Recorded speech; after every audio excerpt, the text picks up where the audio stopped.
So I'd like to talk today about dry macular degeneration.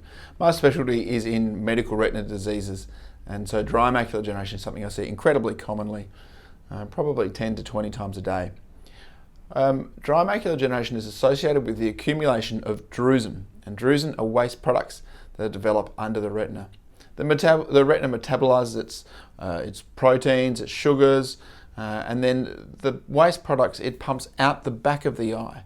And as you get older, it becomes harder to pump those products out of the back of the eye. There's a membrane there called Bruch's membrane, and Bruch's membrane gets thicker and thicker, and so these waste products can't pass through it, and then they accumulate.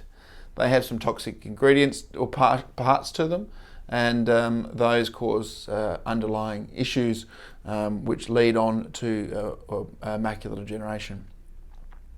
Those toxic changes or parts of the drusen can either be associated with degeneration of the overlying retina, or they can provide weaknesses through which blood vessels can grow, and then you get wet macular degeneration. So the big question is, how do you reduce the number of these drusen? And this has been very, very well studied for years and years. There unfortunately aren't any particularly medical treatments where we can do surgery or anything like similar to that.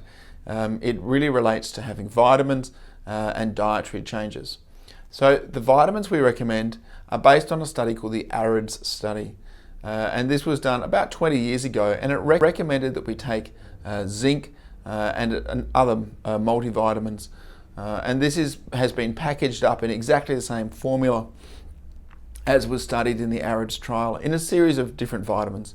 An example would be Macuvision or Macuvision Plus by Blackmore's, but there's also MDIs, and Macutech also does a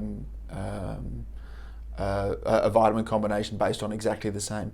Any of these are fine. I personally currently recommend Macuvision Plus because I think this has a good combination, but I don't change people.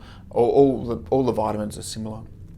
The diet we recommend is similar to a diet that has also been found to be good for your heart and other parts of your body. And basically it starts with not smoking, but then in terms of diet, you should have lots of fish, lots of vegetables. The vegetables, especially green vegetables and gold vegetables. So gold vegetables are things like corn and capsicum. Orange vegetables, things like carrots. We're not sure if they're good or bad because they have a lot of beta carotene in them. So we just recommend a normal amount. We recommend you have a handful of nuts a week. Not too many Brazil nuts because Brazil nuts have too much selenium, but say 5 a week would be ideal. We recommend not too much sugar, not too many oils like margarine, but olive oil would be the best one if you're going to have it. Not too much red meat, not too many baked goods, things like pies and pizza and chips and cakes, especially commercially baked goods. And we recommend that you have other antioxidants. So things like berries are very good for you, and blueberries are the berry that's the most rich in antioxidants. We also recommend herbs. An example of that would be parsley is very, very rich in antioxidants. And you could throw some parsley into a salad.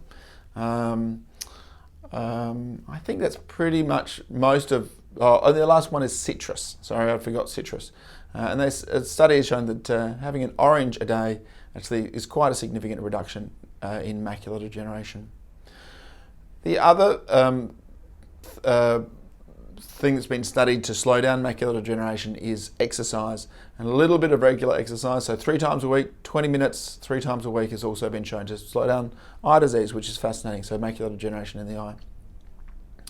The last thing is, I said that everyone starts off with this dry macular degeneration, which is the accumulation of drusen, but it can lead to wet macular degeneration, where you get this new blood vessel growing at the back of your eye. Now, if that happens, we recommend that people monitor their vision, so that if that happens, there are treatments available for that. That's the injection-based treatment, And so we recommend people who've got dry macular degeneration monitor their vision very regularly. And you do that, you must do this with each eye separately. So you must cover one eye and check one, and then cover the other one and check it. Otherwise your brain is too clever, and if one gets affected, the brain will just switch and you won't be able to pick it up quickly. You can do that with an Amsler grid, which is a grid, and you look for distortion of the lines, or a blurred patch. Or another way is with a reading chart, and especially some patients find it easier with a reading chart. Basically, you should be able to read down to the same level each day with one eye, and then you check the other eye and whatever the level is, and that shouldn't progress. If on any day you suddenly can't read what you could read last week, then you should come in and get your eye checked. I hope that gives you a background for dry macular degeneration. Please feel free to make an appointment, and we'll be happy to discuss your eye in detail. Thank you.